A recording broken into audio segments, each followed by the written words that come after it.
In a song called Funny Feeling from his May 2021 Netflix special Inside, Bo Burnham sang about going for a drive and obeying all the traffic laws in Grand Theft Auto 5. It turns out there exists a subculture based on just that activity. Let's talk about DOJRP, Department of Justice, roleplay.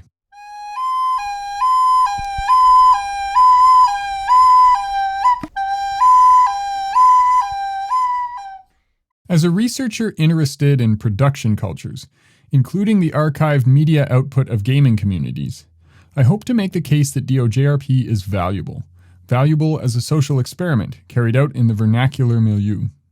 I'm going to articulate how DOJRP's ethical failures have something to teach us about modern totalitarianism in an era when fascism and its sequelae are all over the news. This video is an academic presentation, created for the 2022 Canadian Game Studies Association Conference. However, it's also a commentary video, a piece of a genre of discourse analysis most widely practiced outside the ivory tower. Whether you're a fellow scholar observing for your own research or a random YouTube listener seeking a parasocial voice, or both, welcome. I'm Matt Horrigan, I use the pronouns he or they, and I'm a settler presenting from unceded territory belonging to the Kwantlen, Saanich, Stolo, Twasin, Semiahmoo, and Coast Salish peoples. Academic social experiments are for good reason tightly governed.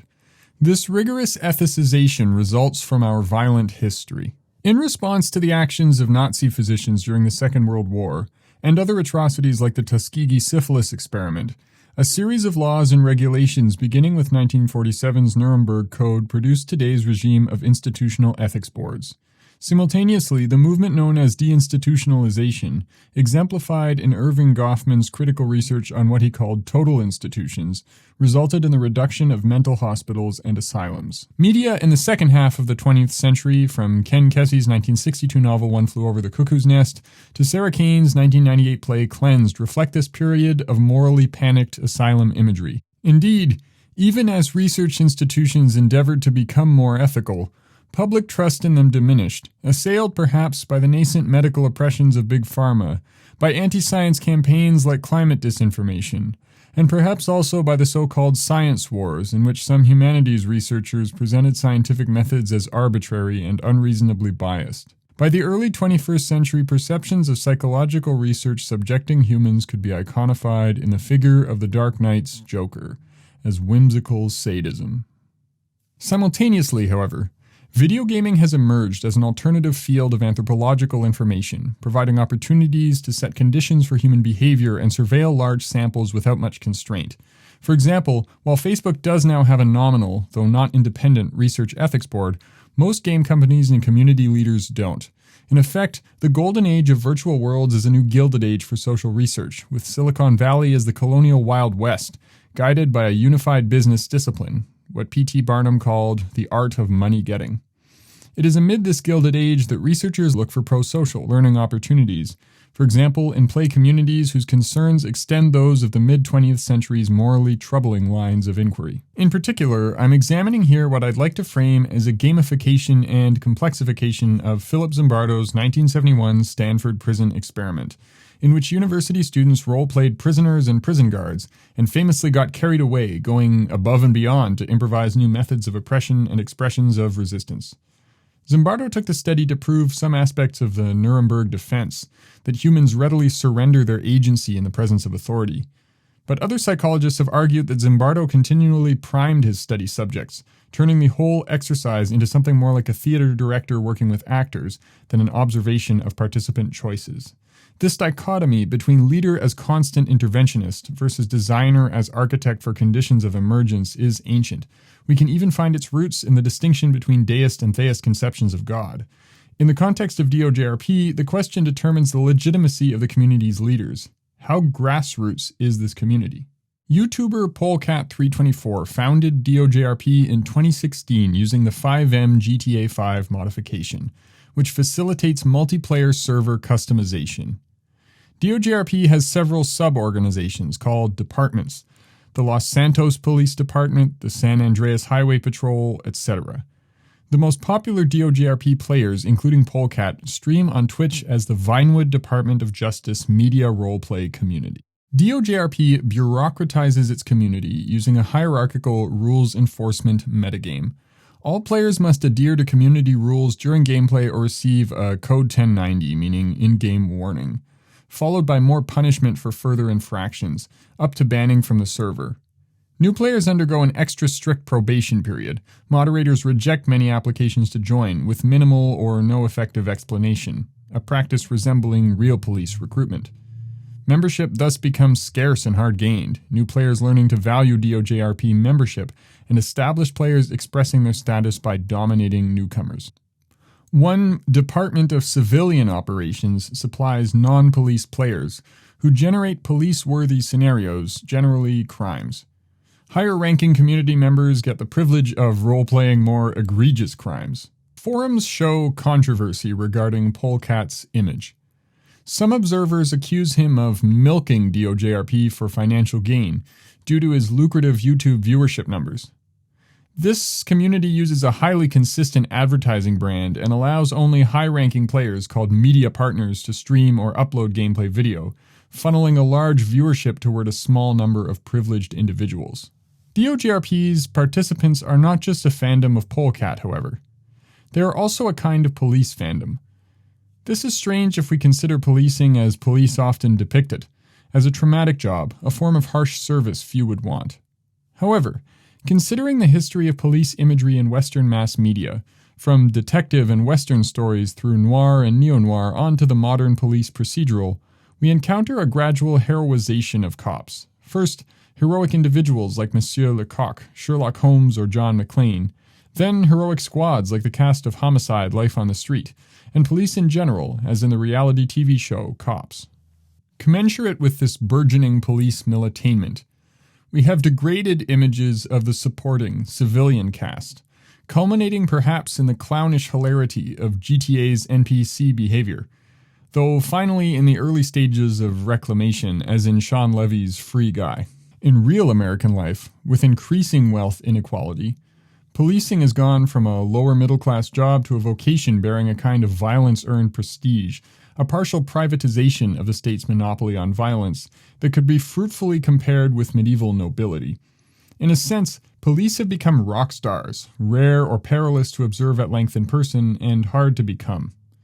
Police fandom has emerged as police subjectivity has become inaccessible. Police subjectivity is a precious subjectivity, now an object less of satire than of fantasy, despite the work done by mass movements like the George Floyd protests.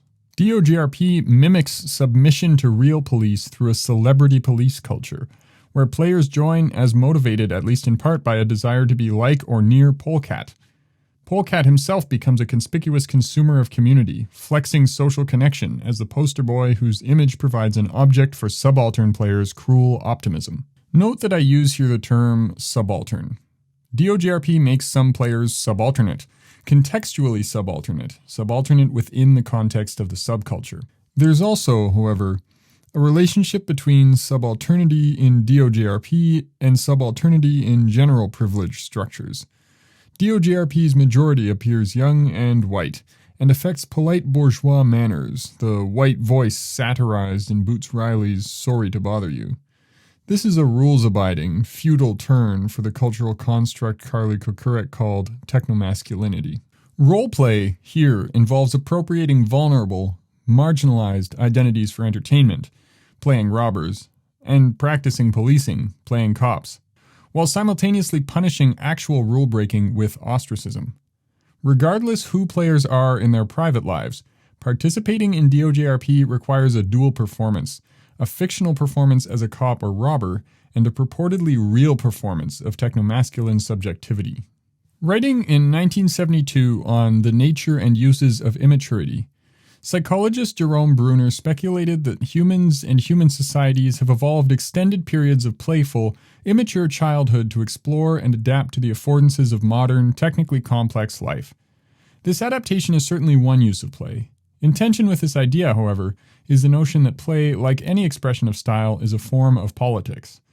Following the counterculture of the 1960s and 70s, Stuart Hall, Dick Hebdige, and other theorists at the Birmingham Center for Contemporary Culture Studies argued that the styles of subcultures effectively do philosophy by expanding upon and working out the contradictions in their parent cultures.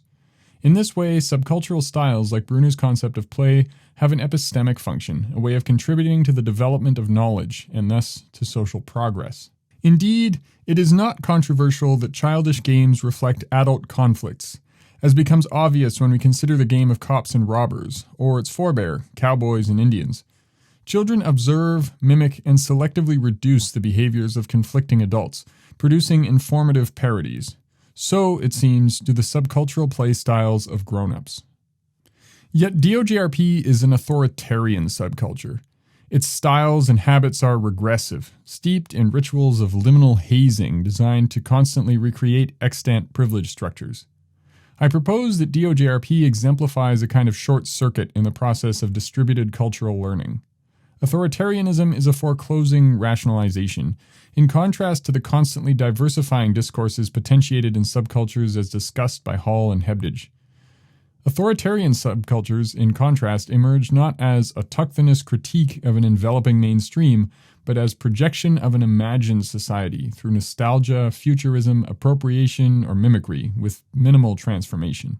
Walter Benjamin described fascism aestheticizing politics. In this aesthetic quality, fascism, more than other lineages of subculture, is roleplay, acting out methods. In contrast to an attitude of working out or problem-solving that motivates more consequence or change-oriented movements. Fascism is at its core deontological, a history designed to repeat itself, and a pattern facilitating parasocial reception, like a bedtime story told over and over again, bearing comfort in its familiarity. Thus, fan commentary on police roleplay videos appears full of exceedingly bland celebrations. This is DOJRP's miniature revolt against the goofiness of new media idiocy, or the discomfort of glitch, especially in the context of the wider GTA community known for anarchic behavior supported by the game's gonzo physics engine.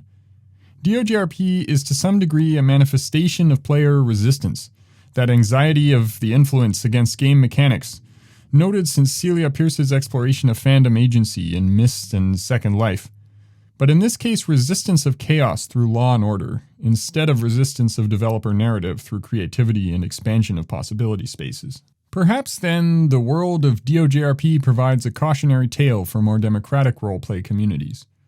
Without meaningful problems to solve together, police roleplayers find comfort in acting exactly as they ought to act, immersed in a conservative deontology. With all that said, I think intellectual authorities, and even random grad students like me, have a responsibility to temper moral panic with reasoned social construction. I must articulate what I think are the limits of DOJRP's influence. In a 1996 article titled, "What Do Pictures Really Want?", W.J.T. Mitchell made the case that media objects, in particular pictures, don't influence us as much as often purported. According to Mitchell, we can't claim that images of violence necessarily make us violent or desensitized, or that images of oppression make us oppressive. With that said, a video game, interactive or interpassive as it is, might be more like a medium than a message. Nevertheless, empirically correlating gameplay violence with real violence, even epistemic violence, has proven perennially difficult. I don't want to commit to a strong position regarding the controversial magic circle separating game from reality, but there do seem for now to exist some social schemata insulating recreational gameplay behavior, complexifying and diffusing, though not removing, its influence, its so-called bleed into other milieux. To put this in specific terms, DOJRP players don't appear to behave like wannabe cops in real life. They do, however, come away with real, uninsulated experiences of being hazed and of adopting the disciplinary state of mind required to haze others. Additionally, some come away with lessons, disillusionment about the moral rigor and money-making opportunities present in the community, or conversely, positive experiences of camaraderie.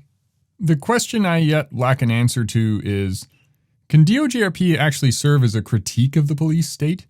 By saying the quiet part loud, breaking what Pierre Bourdieu called illusio, commitment to the game and so belief in the game. Can police roleplay so vividly and immersively illustrate the problems of police hierarchies that players or viewers come away inoculated against reverence for the arbitrary authority of real police?